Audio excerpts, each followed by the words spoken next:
We're going to spend an hour and a half today completing our study of Stendhal's The Red and the Black.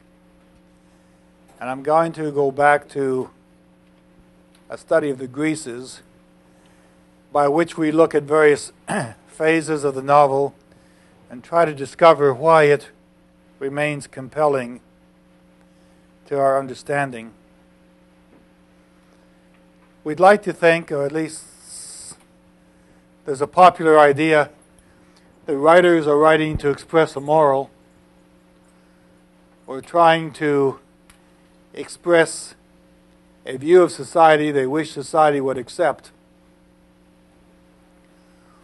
Or else the authors are giving us insight into a culture that they either accept or reject. Satirists will exaggerate in order to make events so ponderous, so horrific, so ludicrous that the reader recognizes the problems of society being exposed in the novel, in the hope that they can be corrected. But Stendhal, I'm not sure of what he intends to tell us. One thing we know, his novel is very, very ironic. Now, where satire is expected to help improve our society, where comedy helps us laugh at our foibles and faults, irony has an entirely different purpose. The purpose of irony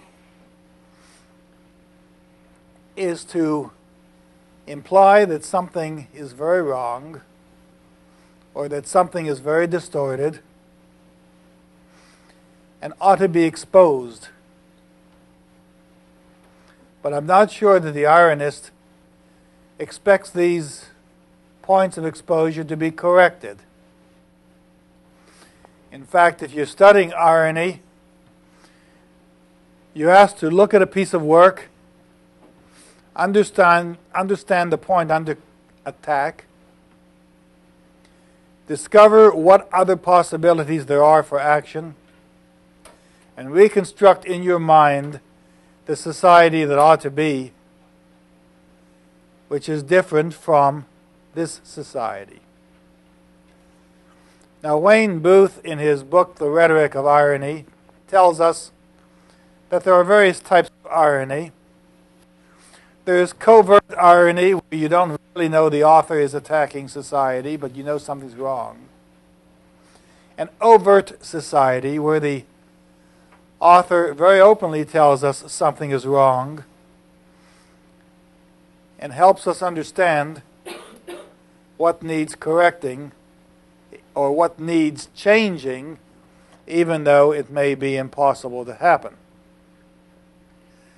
I think that Stendhal's Red and the Black obviously is overt irony.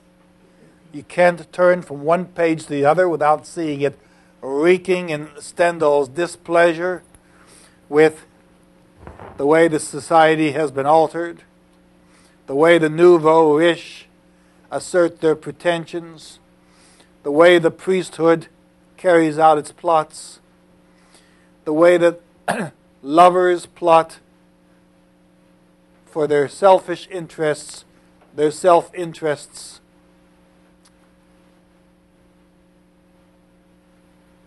I think that a lot of these ironical facts are overtly portrayed, and you know it because the author even tells us without mincing terms. Another characteristic of irony is its place, whether it occurs in a local area or whether it occurs in a universal area. Allegory is generally universal if it's ironic. It deals with issues that pertain to all people. The irony in The Red and the Black is, I would say, local irony. It focuses on single nations. It focuses on France It focuses on England. It focuses on the fictional city of Verrières and on the real city of Paris. But you know what the locality of these events is, and you know what the locality of the issues might be. You know that the government has changed from a royalist government to a revolutionary government, back to a royalist government with a momentary revolution which fails as a royalist government with strong constitutional controls ultimately prevails into a form of republic. So you're really dealing with local issues. And every time you discover that there is an historical fact that Mademoiselle de la Mole remembers, an ancestor who has been beheaded, or governments or kings she admires, it's of course the French history that she's recalling and the English contrapuntal movements to French history that she is suggesting in her speech, or in her memories, or in her memorials.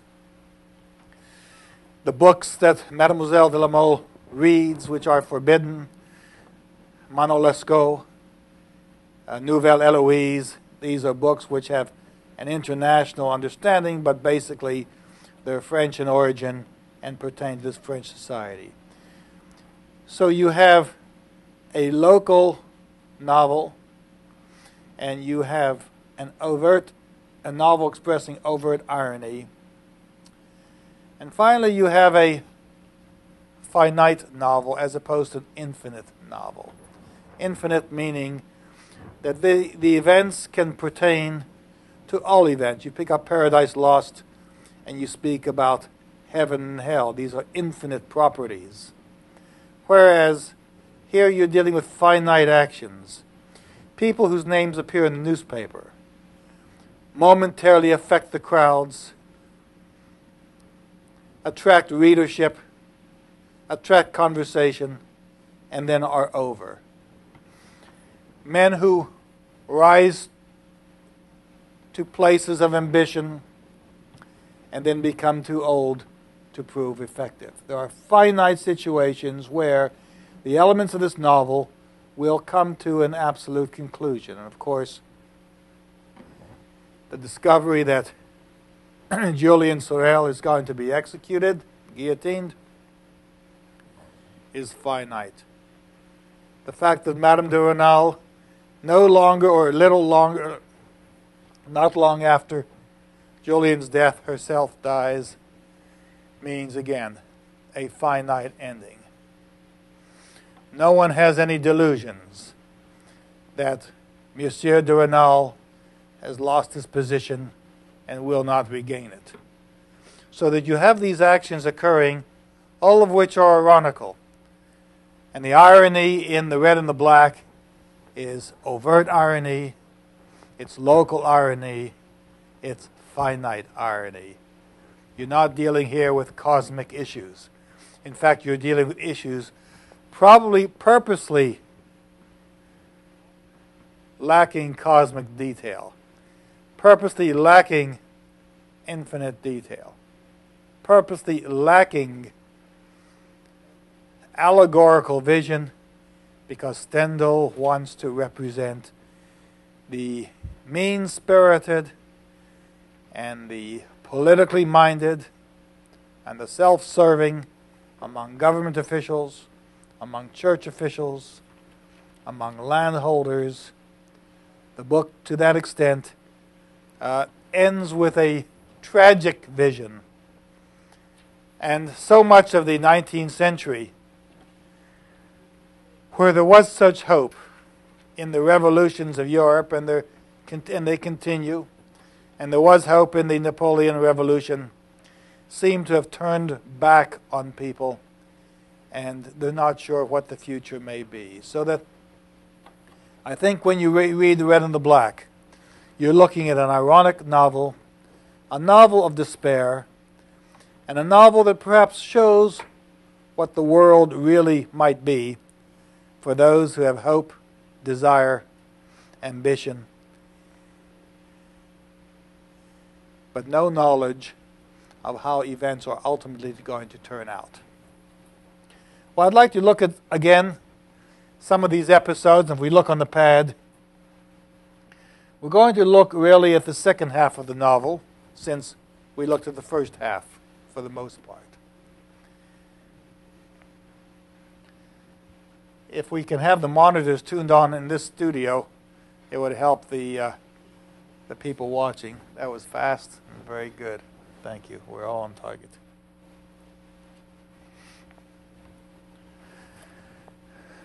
One of the characteristics of the novel is Stendhal's attack on the priesthood. It's unrelenting. And from the time that we realize that Napoleon restored strength to the priests, we realize that there is a group of people who have taken over, who are reasserting themselves, and who are providing an insidious movement within the country to strengthen their position and to undermine, in many cases, the populist position. Remember, Stendhal said it takes only 5,000 priests to rule a nation, or to rule the nation for those in power. Now, if you look at page 186,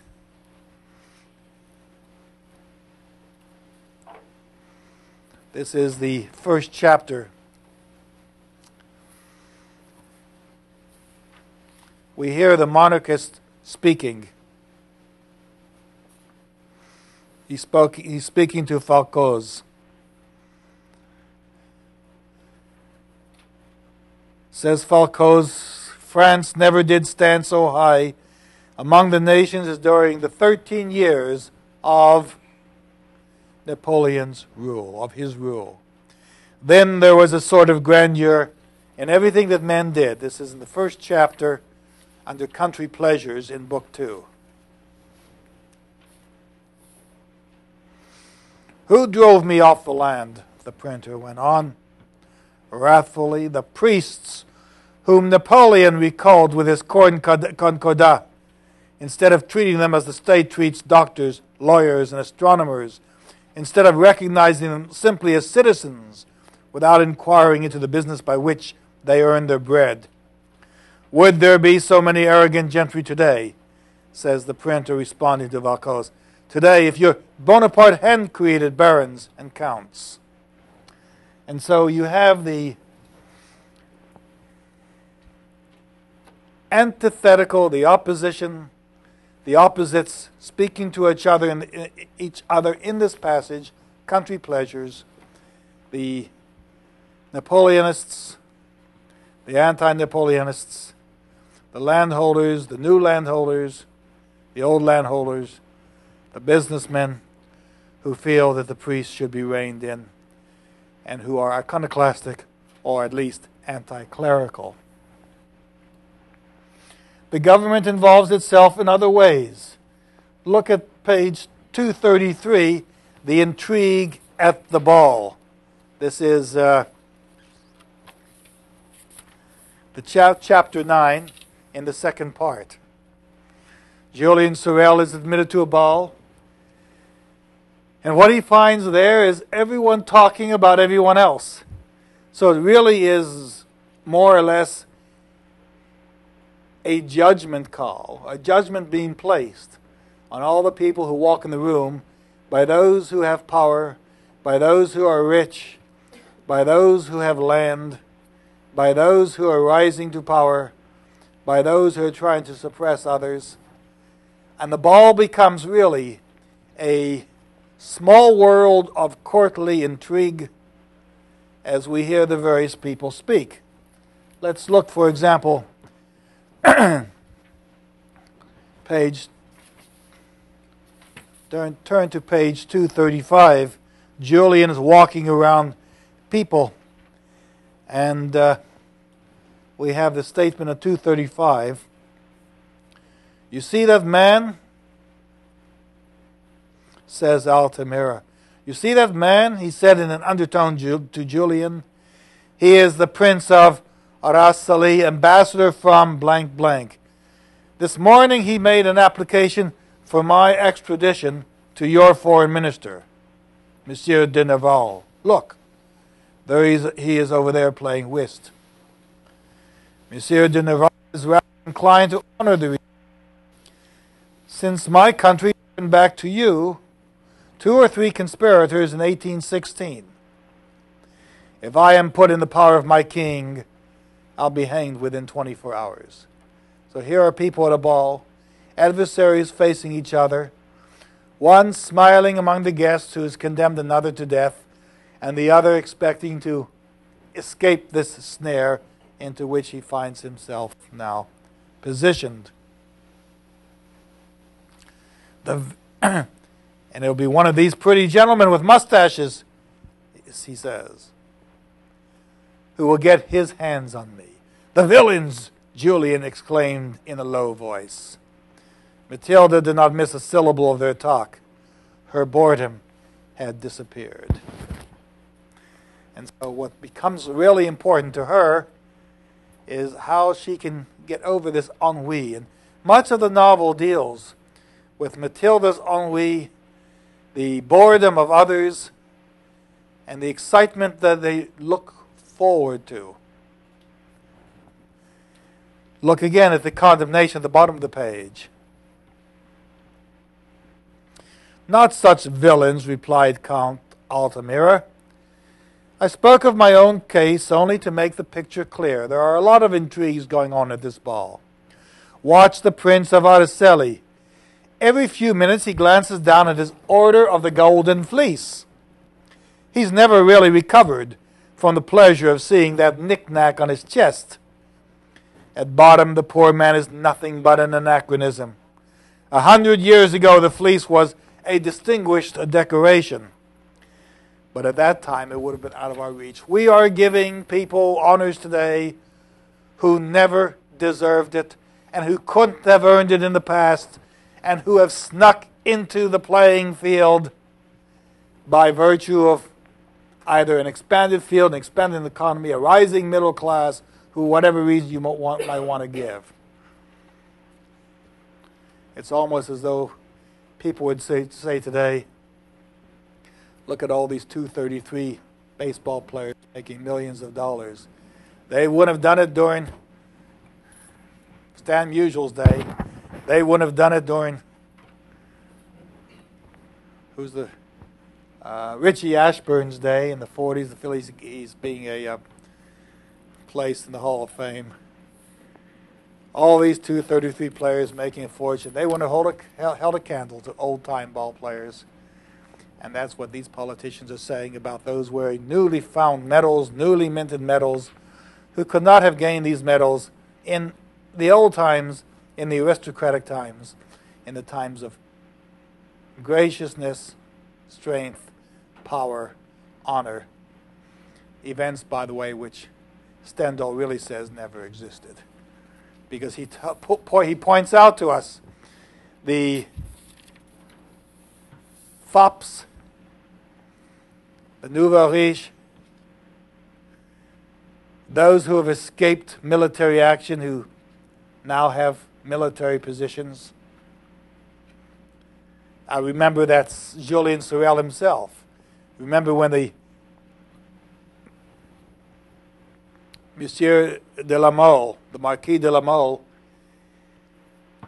finally admitting to the fact that his daughter is going to marry Julien no matter what happens, he has to give him position. He has to create a title for him. He has to create a past for him. And Julien becomes a lieutenant in the 15th Hussars, who had never before even been in the army, who surpasses and jumps over the under-lieutenants, a position he himself never held, because politics and government favors and money have given him a position he would never otherwise possess. The ball is really you could almost take this ball and turn it into a encapsulated version of the red and the black altogether. The psychological detail, the psychological inferences, and the intrigues. Look at page 240. This is also in chapter 9 of the second part.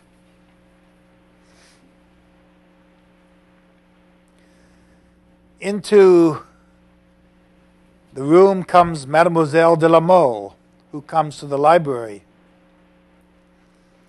Julian was so aroused by his admiration for the great qualities of Danton, Mirabeau, Carnot, who never knew when they were beaten, that though his glance rested on Mademoiselle de la Mole, it was without thinking of her, without greeting her, without almost seeing her.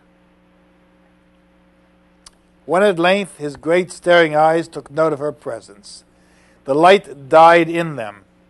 Now, why did the light die in them? Because he's looking at these heroes of the past, and here she is, just a woman. And that doesn't affect him at this moment.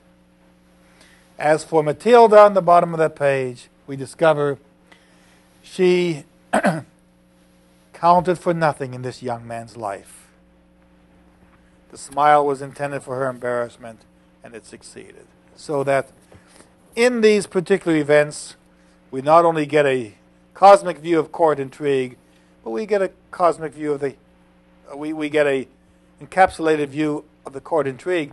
We also get an encapsulated view here of the love match that's going to occur. Now, most of the red and the black from this point on is dedicated to Julian's fear of being entrapped, his understanding that he is being entrapped,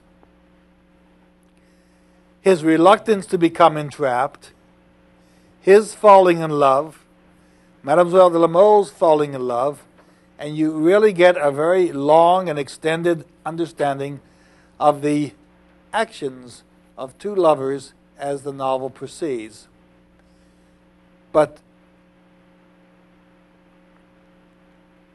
complementary to this tempestuous love affair that we're going to see in a few moments is, of course, a much smaller intrigue whereby Julian finds himself involved with royalists who want to reestablish the royalist empire. And he goes on a spy mission. Because of his intelligence, he's asked to memorize everything everyone says in a room, encapsulate it into 4 pages, memorize the 4 pages, and then transport it to another city where those involved in the intrigue can get the information of the plotters. And that's a complementary scene. So the rest of Book 2 and all of Book 2 of the Red and Black is really a double set of intrigues, plots, machinations to involve oneself, and efforts to extricate oneself from the problems that evolve. Let's move on. Page 241, chapter 10. The issue is, does this world of intrigue ever lead to justice? And at the end of chapter 9, the questions are asked. Did Danton do right to steal? The revolutionaries of Piedmont in Spain, should they have compromised the people by committing crimes? Distributed even to worthless people all the posts in the army, all the decorations? Wouldn't the men who got these decorations have had a reason to fear the restoration of the king? Was it necessary to pillage the treasury at Turin?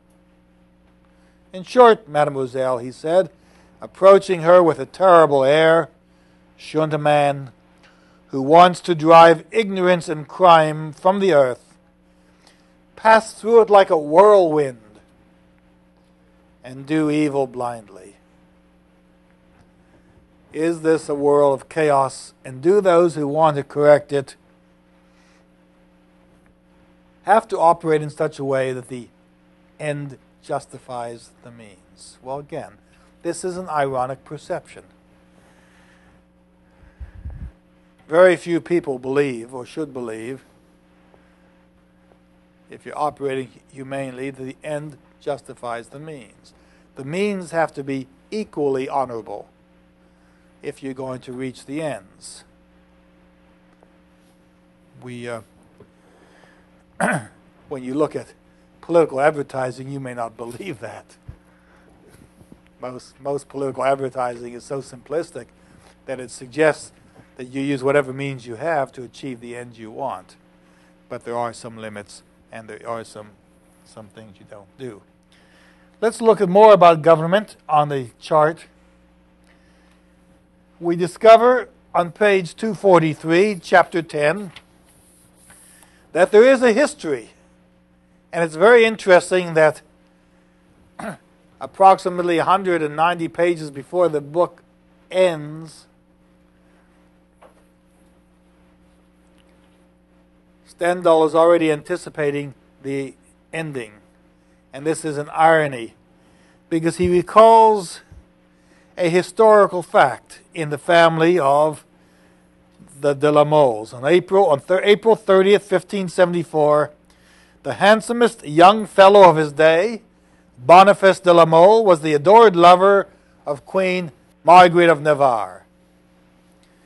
And you must note, added the speaker, that Mademoiselle de la Mole is named Mathilde Marguerite. There are connections. La Mole was both a favorite of the Duc d'Alençon and the close friend of the King of Navarre, later Henry IV, his mistress's husband. It was on Shrove Tuesday of this year, 1574. The court was at Saint-Germain around poor King Charles IX, lay at the very point of death. La Mole wanted to rescue the princes, his friends, whom Queen Catherine de' Medici was keeping as prisoners at the court. He brought 200 horsemen directly under the walls of Saint-Germain. The Duc d'Alençon took fright, and La Mole went to the block. He had his head cut off. So there is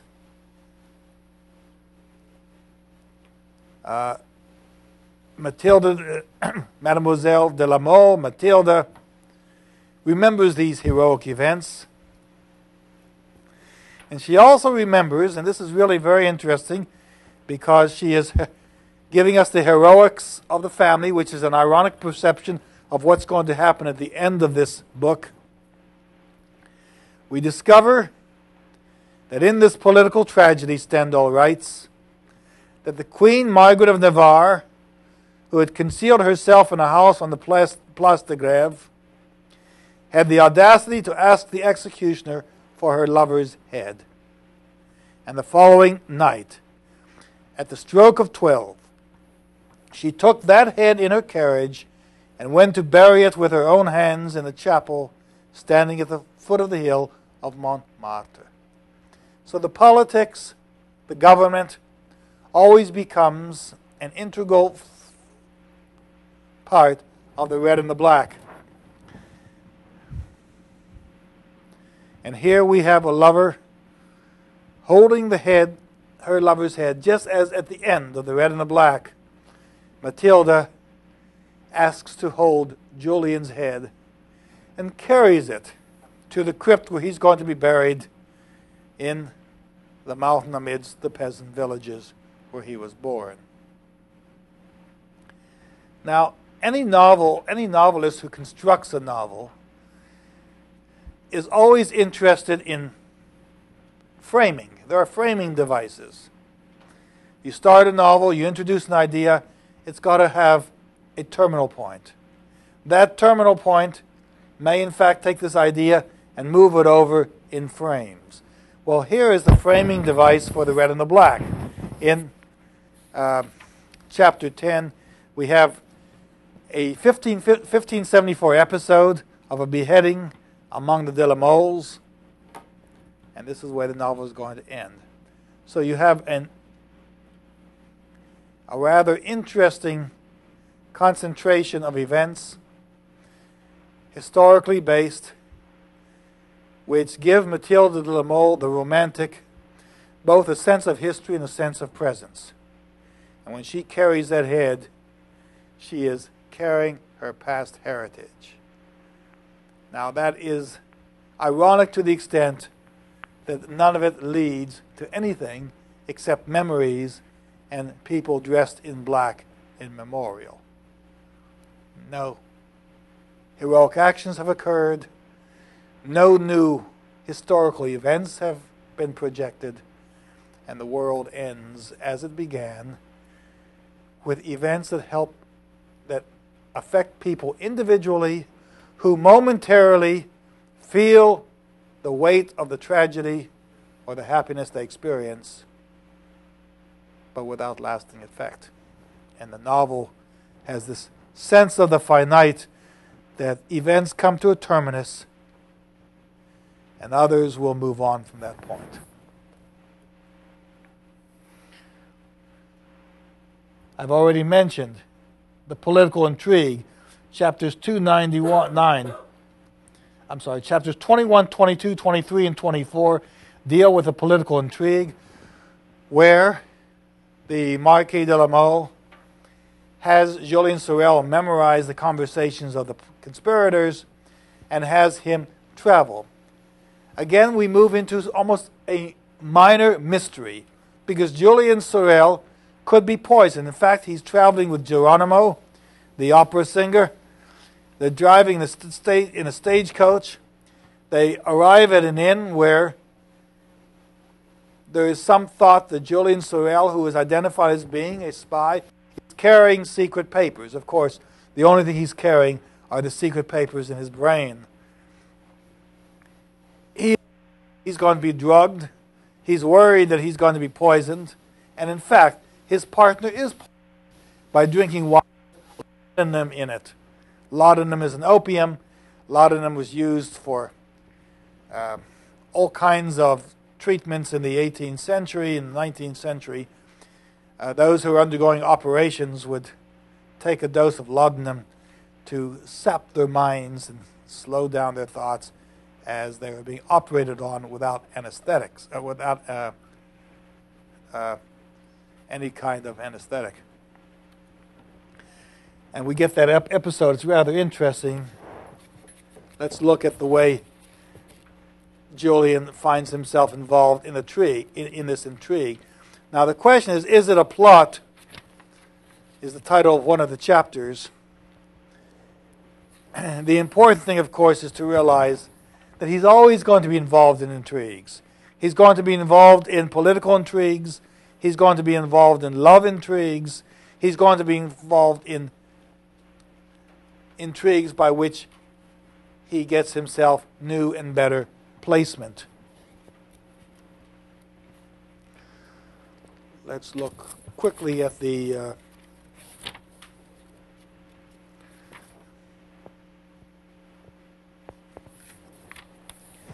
scene where he's at the inn, because Stendhal writes this as though he's writing a mystery.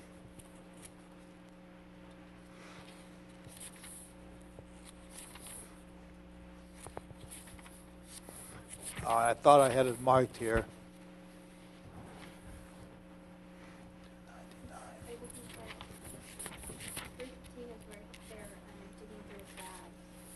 Right. What page are we on? 314. Thank you. I had... Oh, yeah. Let's move down a little bit on that. That's right. I've got page 315, where Sorel is not poisoned. He's very clever about it. He's taken a chocolate bar, and he only eats what he himself has taken in his pocket so he won't be poisoned. Top of 315, he awakens in bed and sees people rummaging among his bags. Again, the political intrigue of the novel. The tension of governmental plotting and intrigue is one of the greases, one of the features that makes this novel compelling. We're always aware that there is something underlying. There are covert issues. There are people who look to be spies and are not, and people whom you would not suspect as being spies who are. In this case, the priest is the spy. The Jesuits. The men turned toward Julian to rummage in the pockets of his traveling coat. He was greatly minded to kill them as thieves. His moral position would have been unassailable. You can always kill someone in your room who's rummaging through your bags. He was sorely tempted. I'd be no better than a fool, he thought. I would be endangering my mission. And he's very, very one-minded, single-minded here. No matter what he does, he's not going to endanger his mission. The priest finished searching through his coat and said, "This is no diplomat." He turned away, and it was a good thing he did. If he touches me in my bed, so much the worse for him, Julian was thinking. It's perfectly possible he'll be trying to stab me, and that I can't have. Now we ask you, how far can Julian go in proving heroics or not proving heroics? Remember the episode where he is confronted in an inn by a burly fellow who insults him. And Sorel challenges him to a duel, and the man throws some cards on the table, his cards to inform Julian where he can go. Julian then goes to the home of this man who's insulted him, only to discover that the person he confronts is not the man who insulted him. He's embarrassed by this episode.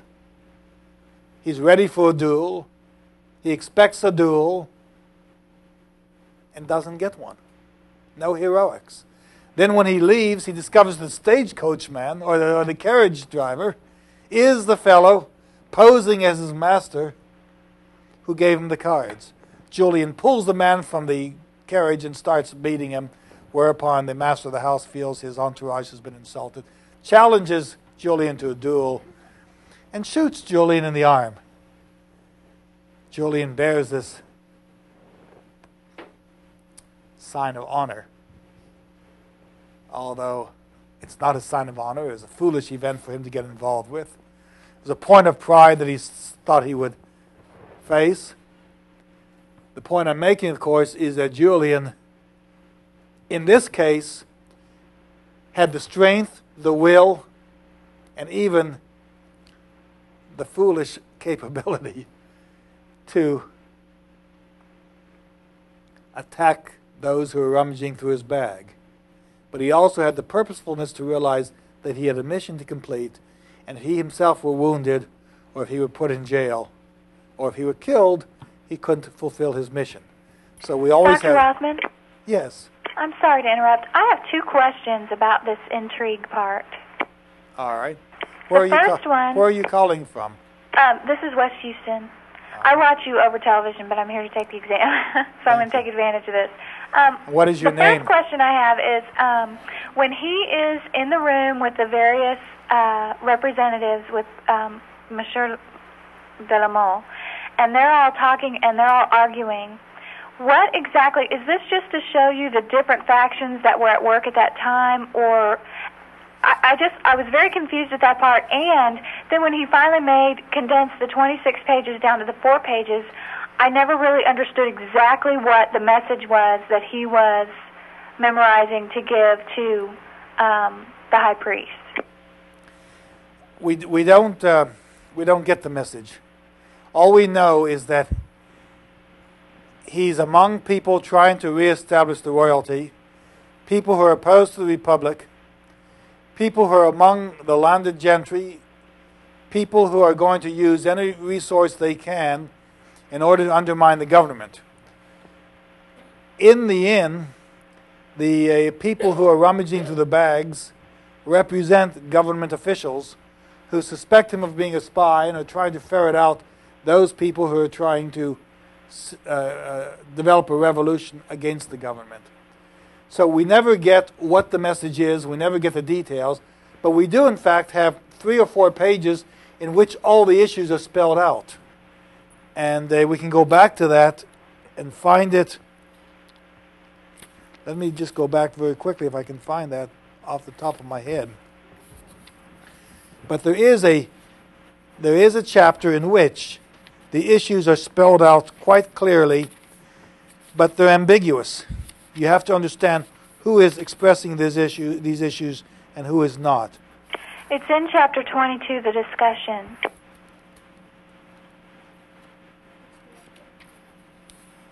All right, but look at chapter 23. There are people talking who are trying to express certain grand truths. Yes, you're right. It's 22. It goes on to 23. And the issues have to do with the issues I spoke about last time. That is, the Napoleon government has failed. The Royalists came to power. The Royalists themselves are out of power in the short 1830 revolution. And it's at this point that the Royalists are trying to reestablish themselves. So that all the points we have here show the different people expressing different views, but in fact the people whom Julian is supporting are the revolutionaries, in this case, are those who would like to reinstitute the Royalist government. Let's see if we can find a few points here.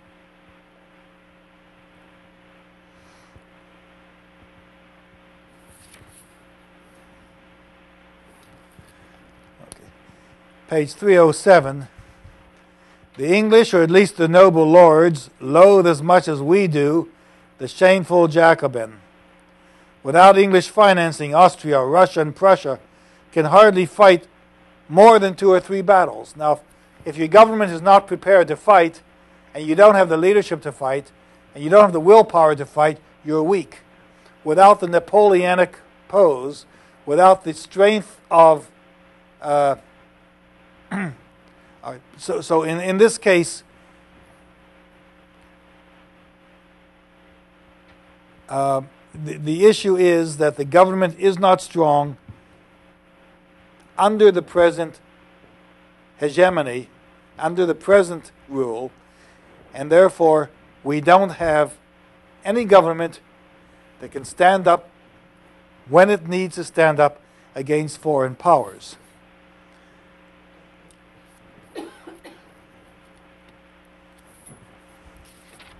The bottom of that page, someone is speaking and says, "We did not know how to give him his proper glory," said the chairman.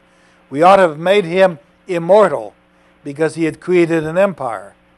This government of 1794 and 1792.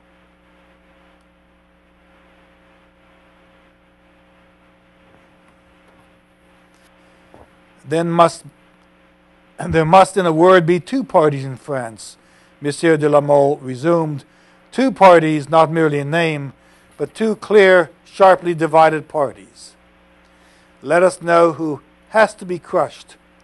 On the one hand, the journalists, the electors, public opinion. In a word, youth, and everyone who admires it. While these people stupefy themselves with empty words, we on our side have the definite advantage of eating off the budget.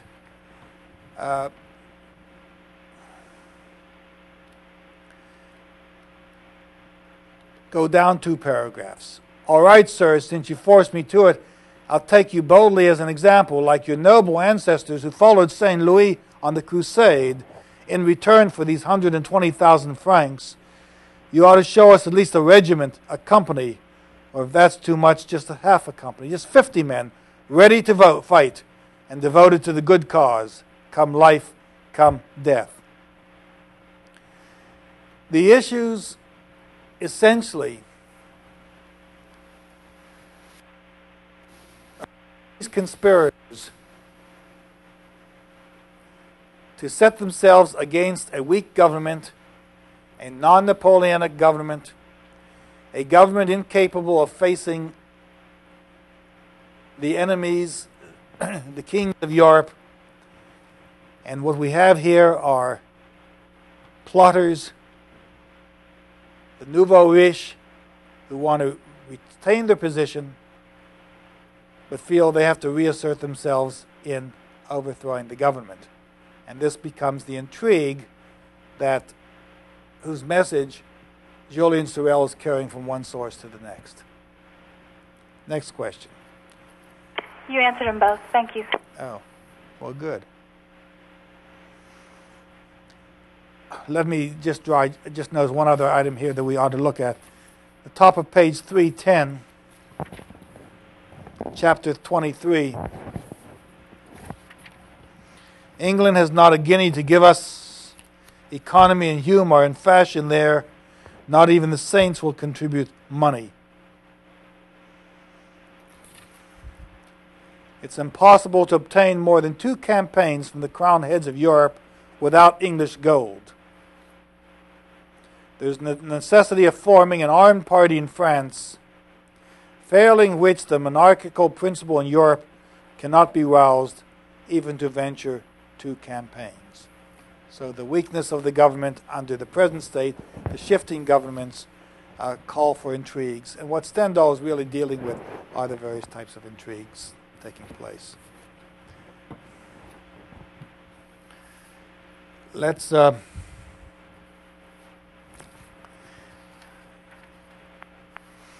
other points of government. May we have the pad for a few moments? When Julian is in jail, there are prospects of escape. Some people can get out of jail by bribing. Some people can get by bribing the jailers. And on page 370, we've got this particular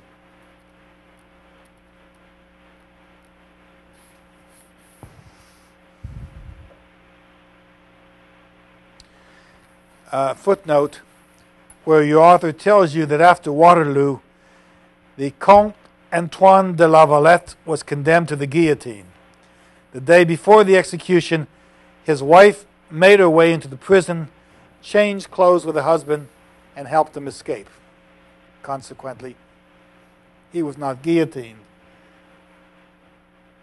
At some point, Jean Sorel doesn't want to leave prison. Certainly he doesn't want to leave prison when he realizes the only one he has to face is Mathilde de la Mole. But when Madame de Renal comes to prison, he realizes he now has the woman he really loves, and he agrees to sign documents that may receive the clemency of the court. At first he's unwilling to issue an appeal. Then once he sees he's with Madame de Renal, he's willing to sign any appeal in front of himself. We discover that the jury can be fixed. Now, one of the principles that's laid down, we discover in this novel, is that a large number of jurors, more than 30, about 36, have to be selected initially, so that you get such a broad range of people that they can't be fixed. But the priest tells Julian Sorel, that he tells Mathilde de la Mole that he can arrange it. Certain people on the jury owe him some favors. Certain people in the jury expect positions that he can help them get. Certain people in the jury will follow Valenod because Valenod wants favors. What we discover, of course, is that the decision is rendered after Valenod gets his appointment. And once he has the appointment in his pocket, he realizes he doesn't have to satisfy Julian Sorel's friends, and in fact gets his revenge by persuading the people who might otherwise be persuaded to favor Julian to convict him of murder and to sentence him to the guillotine. So that we find in these final chapters a very cynical attitude toward the law. Page 386. We just see the incompetence of the law itself, and we move into those areas. All right, I want to move into some other areas. go to the theme of religion that you find in the red and the black.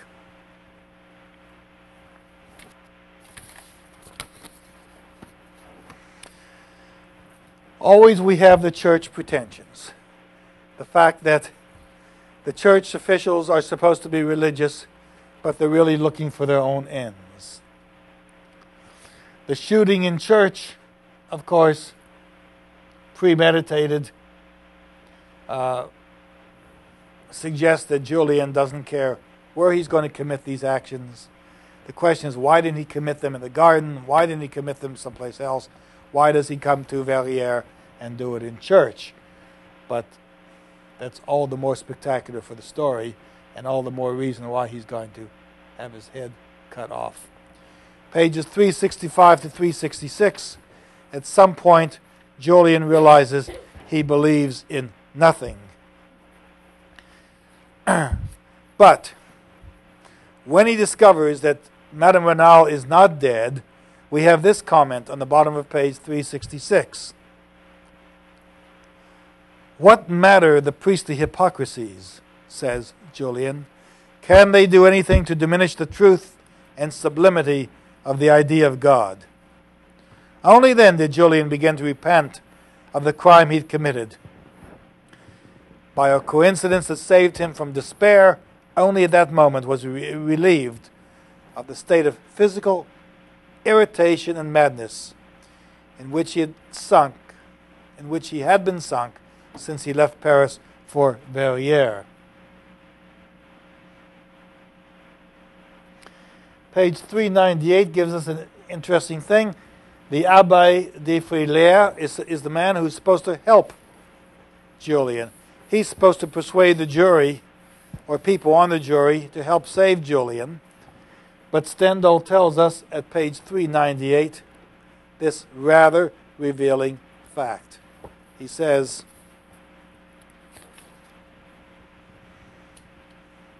the Abbé de Frilair, seeing Julian was doomed, thought it might serve his ambition to put himself in the way of becoming his successor. Once he knew all was lost, now all he had to do was look out for his own interests. I'm reminded of James Boswell in the 18th century, who was a lawyer who was defending the sheep stealer Thomas Reid in London. Reid had stolen sheep in Scotland, and the appeal was in England. And Boswell says, once he realized when he got to London that Reid was going to hang no matter what happens, then his only role was to make sure that the court looked well upon him as a lawyer. And so he gave a good presentation for Reid, but he knew he wasn't going to save his client. Page 401. Everywhere there's hypocrisy. And this is perhaps the ultimate statement in the book. Says Julien Sorel, I have loved truth. Where is it? Everywhere hypocrisy, or at least charlatanism, even among the most virtuous, even among the greatest. His looks twisted to an expression of disgust. No, a man cannot have faith in men. A man cannot have any faith in men. And then, in terms of the religious issue, you have Julian's internment. There's an interesting view when we get into the issue of economics in The Red and the Black, because the book, in many ways, is a sententious revelation of the thoughts, the psychological thoughts of these characters as they understand the duplicity, hypocrisy, and self-serving nature of the world. Stendhal is brilliant at giving us the psychological insights of the characters from within. And these are not interior monologues. We don't hear the people themselves saying these words. We have the author coming into their skulls and delivering their thoughts to us. One critic has said that if you have a reliable narrator, or you have an omnipotent author. In this case, in Stendhal's The Red and the Black, the narrator has to be God, because he knows everything, gives you everything, gives you everyone's mind from Mathilde de la Mole to the Abbé Filaire. Look at earning a living.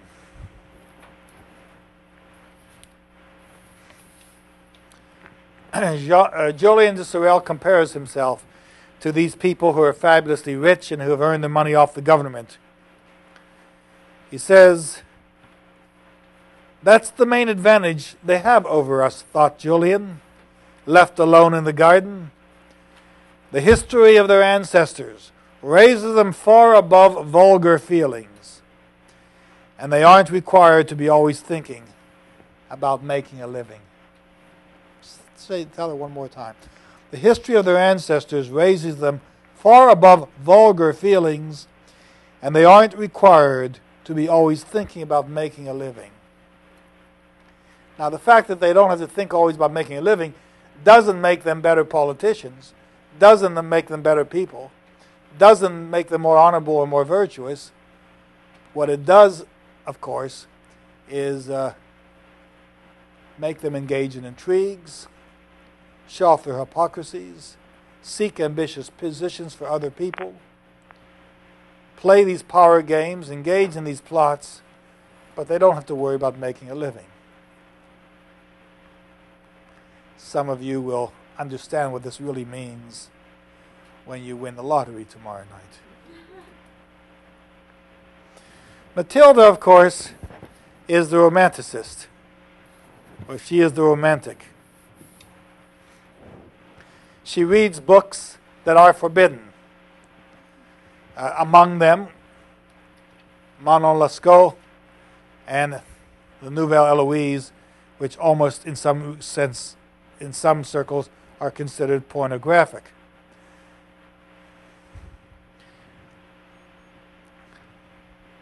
Matilda's love and joy knew no bounds. She sought to profit by her victory, and replied, this is once we realized that her father has given Julien a title. He is now Monsieur le Chevalier, Monsieur le Chevalier Julien Sorel de la Vernaille. They've given him a pedigree, they've given him a background, they've given him a family, they've given him a heritage, none of which is true. But there are a lot of people in the Napoleonic aristocracy who had family backgrounds that ultimately were not true. Fielding and Joseph Andrews says, many of the people who herald themselves as members of the aristocracy have ancestors, not only Adam among them, but horse thieves. You get this interesting idea. But we discover a different attitude toward economics when we look at Julien's discussion with his father when he is in jail. Line is page 399. This is chapter 44. His father comes to him. At first, Julien didn't want to see his father. He has no reason to his father. His father is the man who allows him to be known as the carpenter's son amongst the aristocracy.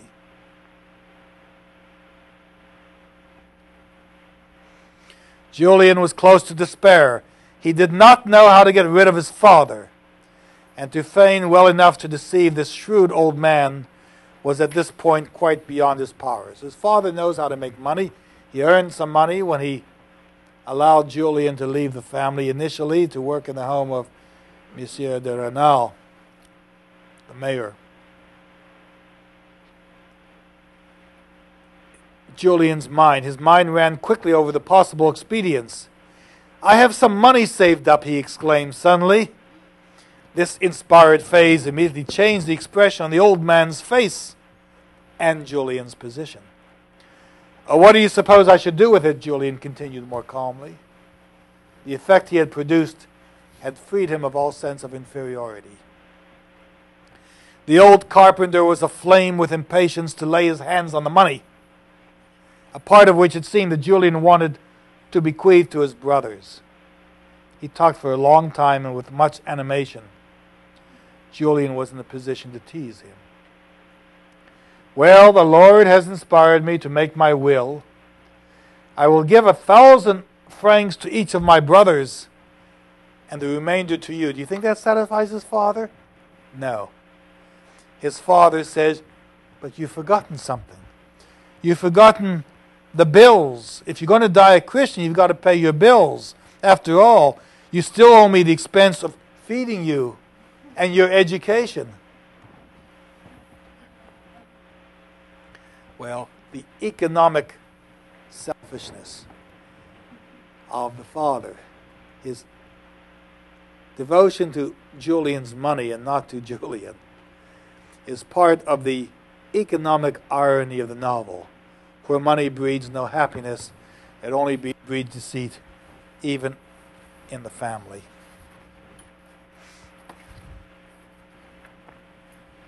A few details in the novel I'd like to point out. If you're writing a novel, what are you going to describe? Julian comes to the de la Mole home and sees the fine facade that he has never seen before. He admires it. In all likelihood, it's not as fine as Julian thinks it is. What magnificent architecture, he said to his friend. He was talking about one of those flat-faced facades in the Faubourg Saint-Germain, built around the time of Voltaire's death. Never have the stylish and the beautiful been so distant from one another. So Julian thinks it's beautiful. Stendhal says he's wrong. Julian sees an indecent clock. Obviously, nymphs or satyrs on either side of the clock who are undraped and unclothed. Throughout the 18th and 19th century, there were efforts to drape nude paintings of nudes, and this became an infamous period of art, but we find it otherwise. Page 298, you discover a secret door in the bookshelves, so that Mathilde is able to enter her father's library unseen through a clandestine staircase. And again, we get some idea of the architecture of the home and the way in which these buildings are designed and shaped. Julian receives the undying gratitude of Mathilde de la Mole when he knocks over a Japanese vase, and her mother is irate about this vase not because it's beautiful, but because it's part of the family heritage. Let me read that episode. There are comic moments in the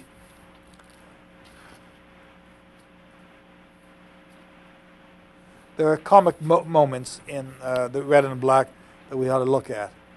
I think I've got the wrong page number there. 298, right. Okay. Go to 298.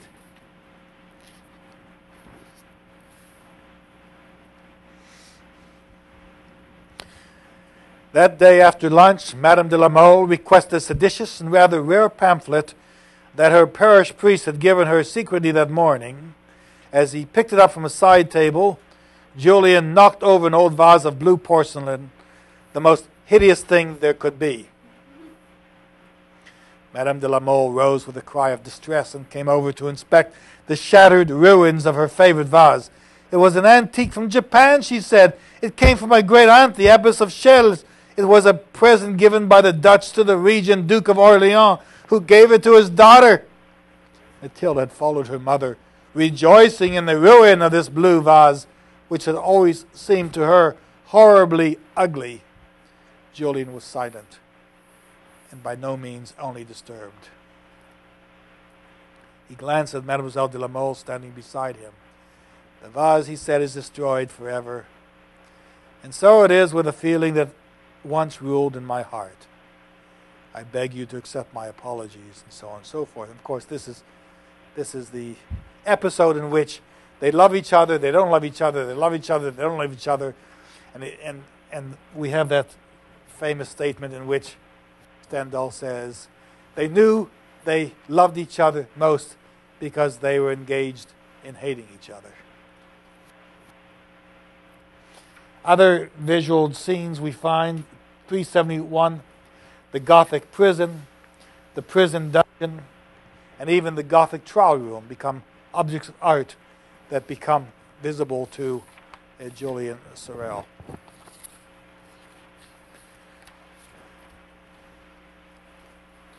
We get into the issue of education. Well, science and technology, we know the panes of glass. We know there's an ancient sword which was well crafted, which Julian pulls out to show that he can kill himself in front of Mademoiselle de la Mole. She doesn't want him to do that, but apparently the sword is so rusted that he has difficulty pulling it from its sheath, and he puts it back with great pleasure. And then, of course, we discover that laudanum is a poison, and finally, the pistols he uses to shoot Madame de Renal with give us examples of technology.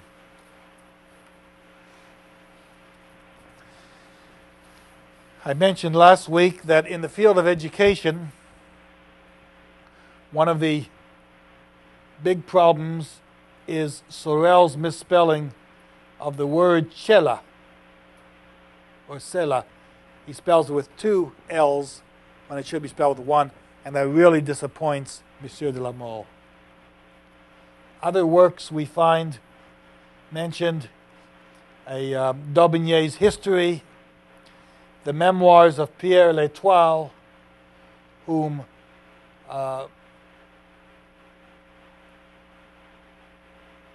Mathilde de la Mole reads, romantic heroes, and risque books like Manon Lescaut, Nouvelle Eloise, the letters of a Portuguese nun, and then Julian mocking the language by speaking with a Creole accent, all of which suggest the education one absorbs in reading this novel and the books that Stendhal brings into the novel to suggest the education that these people have received. Let's turn to the last item I'd like to spend some time with.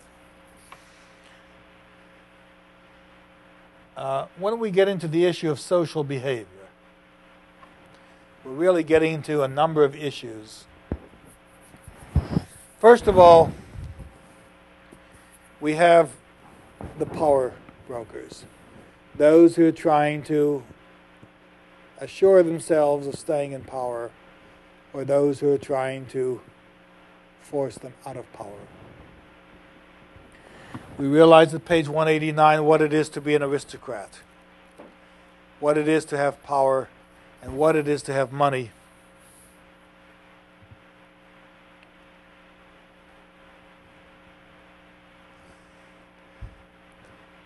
This is what Stendhal writes on page 189, which is in chapter 1.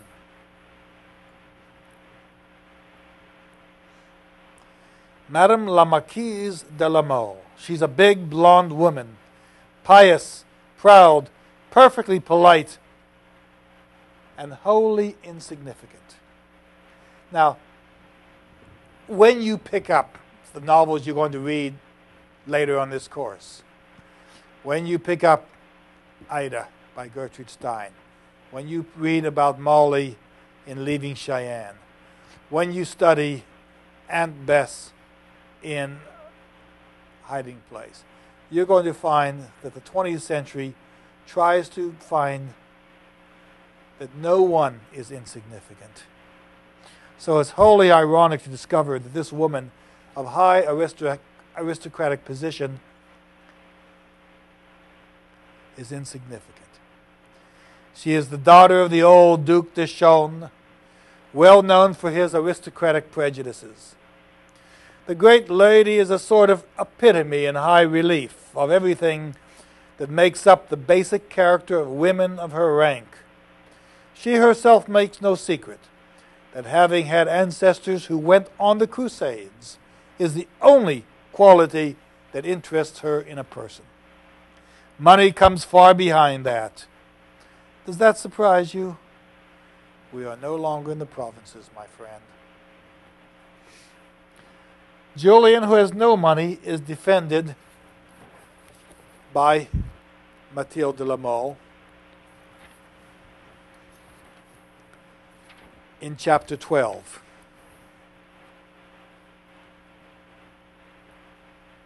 She says, let some country squire from the Franche-Comté come tomorrow, she told Monsieur de Caylus. Suppose he discovers that Julian is his natural son. That is his illegitimate son. Suppose he discovers that Julian is his natural son, gives him a name and a few thousand francs. In 6 weeks he will have mustaches like you, gentlemen. In 6 months he'll be an officer of the hussars, like you, gentlemen. And then the greatness of his character will no longer be a joke. I can see you reduced, Mr. Duke, in the future to that old bad argument about the superiority of court nobility to provincial nobility, of old nobility to Napoleonic nobility. But what will you have left if I push matters to the limit? If I am mean enough to assign Julian as father a Spanish duke, prisoner of war at Besançon in Napoleon's time, who from a scruple of conscience recognizes his son on a deathbed. If you really want to make Julian a hero, then make sure that someone claims his paternity who is dying as a fighter for Napoleon at the height of Napoleon's successes. That will give him the royal credentials he really needs, and turn him from someone you joke at to someone who you respect.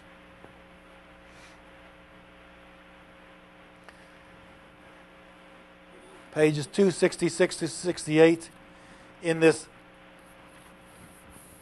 remarkable series of events in which Julian is pairing with Mathilde de la Mole to be her lover, and he realizes he's succeeded. This is the most ironical statement. Remember, I've said from the beginning that this novel is overt, finite irony, and it's local. Overt, local, finite irony. But look at this statement. This proves the point, and I'm going to conclude with this statement. It's on chapter 14. It's the end of chapter 13, in the red and the black. Julian, drunk with joy and the sense of his own power, completely new sensations for a poor devil like him, went off to the Italian opera. He heard his Geronimo sing. Remember, now he knows that he's captured Mathilde de la Mole. He's her. She is his. He heard his friend Geronimo sing. Never had music so exalted him. He was a god. Now, here's a simple parish priest who feels that at the ultimate success in his love affair with Mathilde de la Mole, that in his success, everything else is overpowered. He is omnipotent. He is omniscient. He himself is God. What a sense of pride. And of course, after pride comes the fall. And if so, he's the only God to have his head lopped off. The Red and the Black is a remarkable novel. We've hardly touched its strength, its reach, its allusions, the details that Stendhal introduces. Hopefully, when the vacation comes up next week, you'll have a chance to finish it and absorb many of the details we have not yet adopted. So thank you for the evening. It's a short evening because you're now going to proceed with an hour-and-a-half test on the 5 novels we've read in the first half of this course.